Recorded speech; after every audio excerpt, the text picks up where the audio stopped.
Hello, welcome in a tutorial of AeroCollect, in which I'm going to show you how to measure a roof in 3D.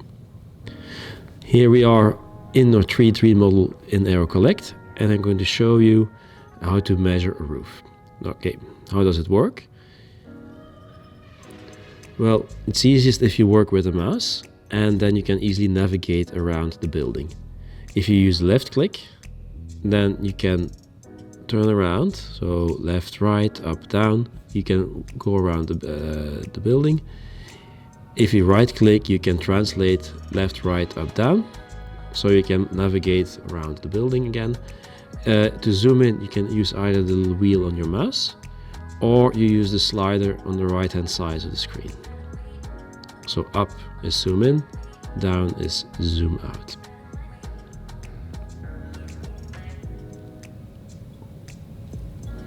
On top of the screen, you also find another slider, which you can use to change the width of the points in your point cloud. So we can make them a bit fatter there, or we can reduce the size. This functionality is useful to make sure that when you zoom in, that you don't look through the point cloud.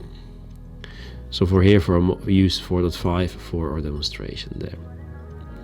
So now we're going to measure the roof. On the left hand side, you find all the measurement tools, and you can choose a classification for what you're going to do. So we're using the slates for the church here, and we're using the area measurement tool to measure the surface of the roof. So you click, and then you can indicate the area. So 1 click, 2, 3, 4, 5 and 6. You double click to stop the drawing, and you already get a first indication. Now I want to zoom in and make sure that all the points are nicely on the corner of there. So I'm going to make the points a bit fatter. There we go. And I can move all the points until I'm happy that they are at the right location. Then move this one a bit. The one on the corner there.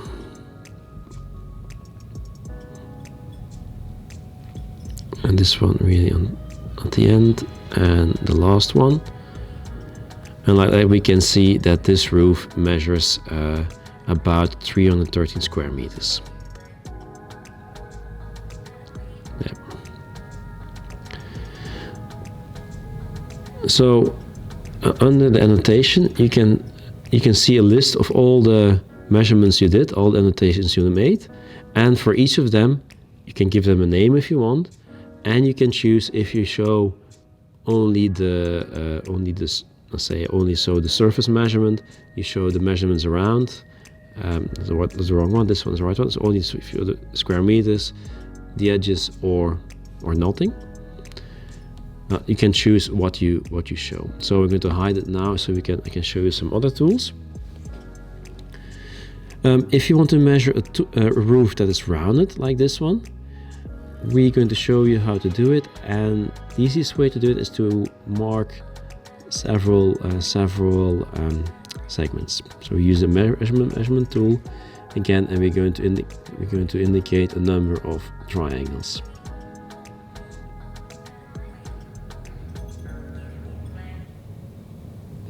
There, the second one.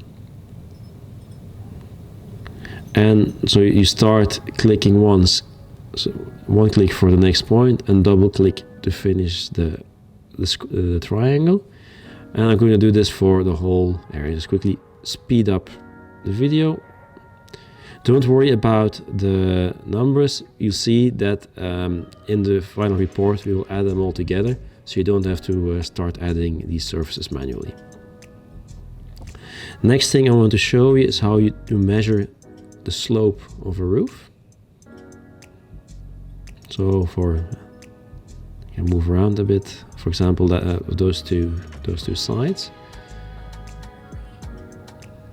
You have the area the angle measurement tool on the right. It's not a classification, and that's the angle measurement tool. So I'm going to position my model a bit better and zoom in a bit, so I can have a better view. There.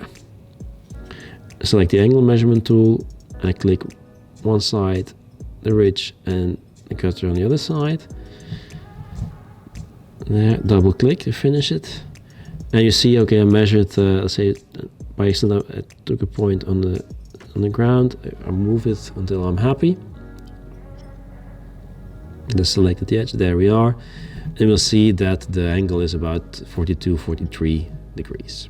So it's a very easy and fast way to measure the angle of a roof, the slope of a roof. So in the annotations, okay, going to remove that again. Next tool I want to show you is how to measure the height of the structure, of the gutters, of the ridges, and so on. For that, I'm going to put a reference point on the ground. So use a reference point. You can put it anywhere you want. Here, for example, on the grass next to the church. And next, I'm going to choose points to indicate that. If I click once, I can choose a point. There, for example, the gutter. There. So it's at 10 meters, 21 centimeters above the reference point. If I double click the point measurement tool, I can immediately place multiple points. So double click, and then I can measure the height at different locations on the building. There, and double click to stop measuring. There, so you can see it's always the height with respect to the reference height. If you move the reference height, Aero Collect will automatically recalculate all the other measurements. So it's very easy to do.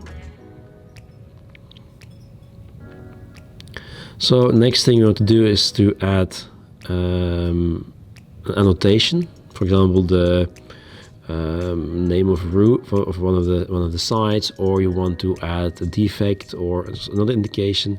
You click and you can easily add text on top of the model. There, that's roof A, for example. There. If I want to measure, for example, the height or the length of a gutter or a ridge, you can use the polyline tool. So that's this one. Okay, select, okay, I'm measuring the gutters now. And click the polyline measurement, select 2 points, click and double click to finish. It's about 33 meters. I want to make sure, of course, that I properly selected the ends. So I'll zoom in a bit to make sure I'm happy with where I put the marker on one side, and the second point I have to move this a little bit. There, and you see now you get the final measurement. There we go.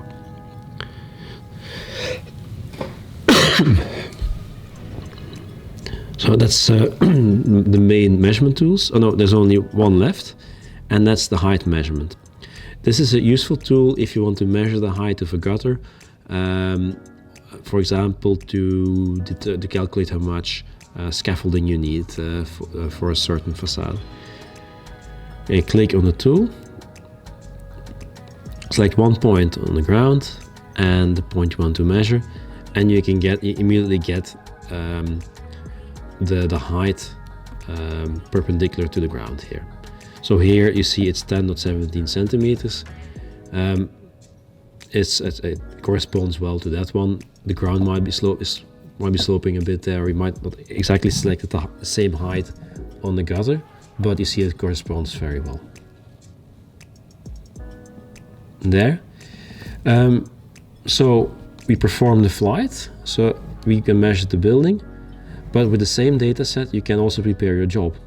For example, if you want to know if your truck or your crane can pass on a little road next to the church, you can use the polyline measurement again to check how wide that road is. So this road is 5 meters wide, so if your truck is less than that, you can perfectly pass there and put your, for example, put your crane there. You also see that let's say the church is 33 meters high. We have flown at 40 meters. Because we fly at this altitude, we also have some pictures or some data from the neighboring areas, the neighbors, and of course you don't want to share this with your customers. So we have the clipping tool, which allows you to cut out a section and only visualize that. So how to do this? Let's remove what's there. You start drawing. You get a square, or say a cube, and you can extend the cube to make sure that the whole church here is covered.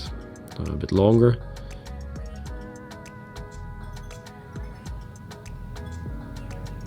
A bit wider. Also on that side a bit wider. And a bit higher, a bit taller. There we go. And then you can see by selecting inside, you only see the building that you're working on, and you don't have to share information from the neighbors with anyone else. If you would like to use this model, this point cloud, in another tool, you can download it as a LAS file. There, click on download, and you can get it to continue another tool. Okay. Let's say for the 3D file, I can also we can also show you how to make a height profile. Okay, I'll show you how it works. You click on the little mountain icon, select 2 points, you click and you double click. I was too fast here, double click to finish it. And click on this little square with the arrow. And you'll get a cross section of the building at that side. So you can easily measure the height difference there on your screen. Okay, let's close it again. Next thing I want to show you is the mesh, which you can access with this button, top right. And the mesh is a photorealistic 3D model of the building, which you can use to show your customer how the building looks in 3D. This is very useful, for example, after you finished the project, you do another scan, and you have a very nice way to visualize this to your customer or to future customers. Last thing I want to show you is our PDF export. So how does it work? You click, go to PDF export, you can close everything else. There you go to PDF export, and using the snapshot tool, you can take multiple snapshots. You position the model so that it fits nicely into the frame. You can decide to show certain labels, show not certain labels, so you can completely model it. As soon as you're happy, you click the icon again, and Acrolite will take a snapshot of your model. You can take multiple snapshots from different angles, and we will put them all into a report. So here you can see the different snapshots that you took. So I prepared them before this tutorial. You can delete one if you're not happy with it, and once you're happy, you click the export button, and we generate a PDF. In this PDF, you can immediately see the name, your project, the name of the flight file. You can see a logo in there. Of course, if you have a subscription, you can use your own logo there, your own contact details. You can add a description. You can see the flight and the name of the flight and the pilot. So all the information is in here. So all the different screenshots you took. So you can, depending on what you want to show to your customer, you can create your snapshots with all the details in as you want. But the nicest thing comes now, and that's a summary of all the measurements you made.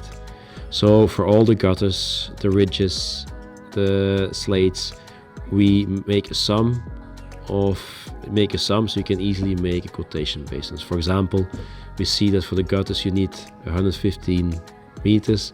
For the slates we need 681 square meters, and like that you can prepare your the calculation that you need for making your quotation very, very easily.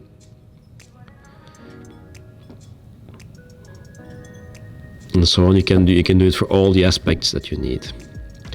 If you're happy with the PDF, you can choose to download it or to print it and share it with your customer. If you go to the settings, which is the little cogwheel, you have a number of extra functionalities. For example, you can decide to rerun your project, and we will then generate a point cloud that is more dense. This can be might be easier to click on the edges, even if the standard model, like the standard model we make is good enough, but you can make a more dense point cloud. You can also download several formats so that you can take it in other software to do 3D design or whatever. For example, we have the last point cloud. There's the OBJ file for 3D design, so you can continue in other tools as well. So thank you for watching this video. I invite you to subscribe to our YouTube channel, leave some comments or with questions, or if you have other remarks. And I wish you a nice day. And thank you for watching. Bye. See you next time.